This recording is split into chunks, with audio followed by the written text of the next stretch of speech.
This podcast is a production of IPRO. The primary purpose of the podcast is to educate. Listeners acknowledge that they are not being provided any advice or services by the speakers. The speakers are expressing their views and opinions only, and not that of any company or agency for whom they work. Any reference to a specific product or entity does not constitute endorsement of that product or entity. The podcast is for private, non-commercial use only. Please visit our website at IPRO.org for our full disclaimer.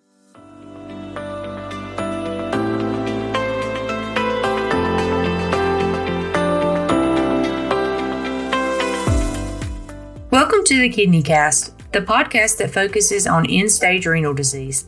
The Kidney Cast is a production of IPRO, a trusted partner of federal and state agencies working to measure and improve the quality of healthcare for all.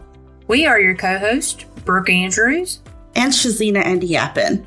Thanks for listening to our second episode. We are both so excited to be on this journey with all of you, our listeners. That includes dialysis patients, dialysis professionals, and anyone who just wants to learn more about the end-stage renal disease. In today's episode, we'll talk about ways to beat the heat. We have a special guest with us, Katie Chorba, the clinical nurse and director for the ESRD Network Program. Summer is here. Staying safe in high temperature is important. Katie, thank you so much for joining us. Before we get started, can you please tell us a little bit about yourself and your experience? Thank you, Shezeena. I am so excited to be here. My name is Katie Chorba, and I'm a registered nurse and a director with the ESRD Network. I've worked in dialysis for almost 20 years, starting at bedside and growing into leadership roles that focus on improving the care and the outcomes for dialysis patients. I am very passionate about supporting the dialysis patients and making sure they have the tools and the resources they need, especially during challenging times like extreme heat. Thank you, Katie. It's great to have you as part of our team, and we definitely appreciate that you took the time to be with us on this podcast. It's important to find ways to beat the heat, especially for the dialysis population. Katie, can you tell us a little bit more why heat is so dangerous for people on dialysis compared to the general population? Absolutely, Brooke. So dialysis patients are more sensitive to heat for a few reasons. First, many people on dialysis have fluid restrictions, so they can't always drink when they want when they're thirsty. Second, their bodies may not be able to cool down as easily, especially if they have other health conditions such as heart disease or diabetes. When their body can't regulate the temperature well, it's easy for them to overheat, and that can lead to some dangerous complications. Katie, what are some signs that dialysis patients should watch for when it comes to heat exhaustion? So when we're thinking of people on dialysis, especially important to pay attention to those early signs that your body is overheating. Watching for dizziness when you stand up, feeling unusually tired, some nausea or even muscle cramping, especially in your legs. You might also feel clammy or sweat more than you usually do. And then on the flip side, you can also have a sudden stop sweating and feeling very hot or confused or have a rapid heartbeat. That could be a heat stroke, which is a medical emergency. So if you're feeling off in the heat, don't push through it. Go to a cool place to rest and let someone know that you're not feeling well so they can get you some help. Thanks for that information, Katie. So how can dialysis patients manage thirst when their fluid intake is so limited? Yes, Brooke, very important. So managing thirst is one of the hardest parts in dialysis, especially in this hot weather. Since your fluid is limited, even a little extra can lead to problems. I want the patients to think about their fluid allowance like a small piggy bank. You only have so many sips to spend each day, so it's important to make each one of those count. I have a few tips to help dialysis patients manage their thirst without using up too much of their sip budget. First, drinking small glasses, cups, or bowls, no more than 6 ounces at a time. They might try adding a lemon to some cold water, and it could help with some dry mouth and make the water feel more refreshing. They can also alleviate dry mouth by taking a piece of sugar-free candy and using that on an ice cube or a lemon slice. Chewing sugar-free gum is another way to keep the mouth moist.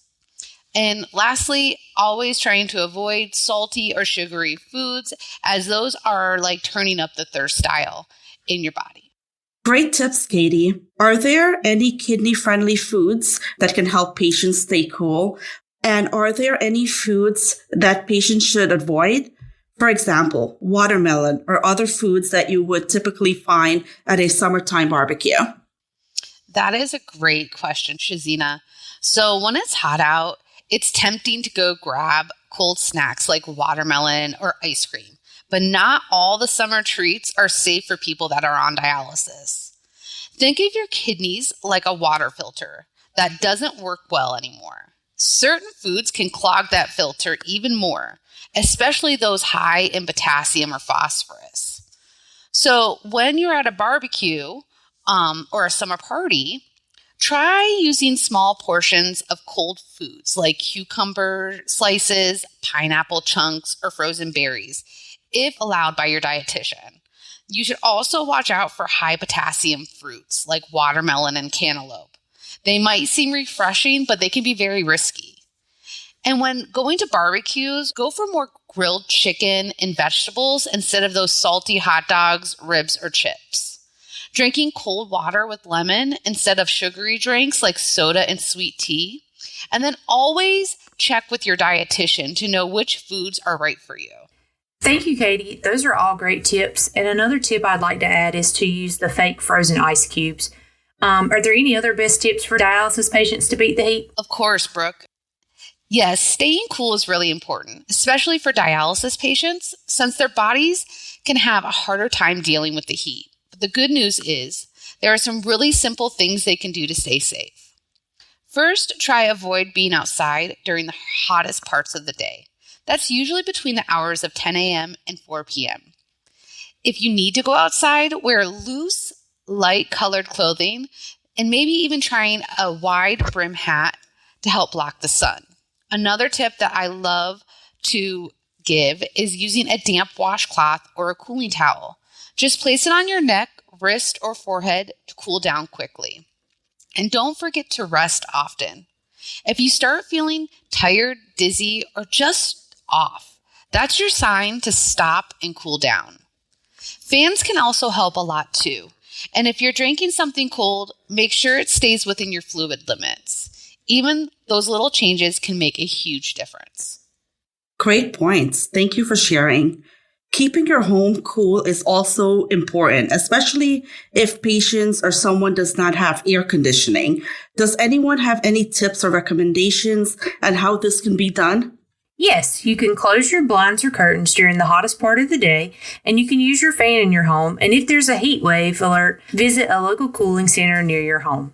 I would also encourage dialysis patients to speak with their facility social workers about ways to stay cool and ask if you may be eligible for free or low-cost air conditioning through various community programs.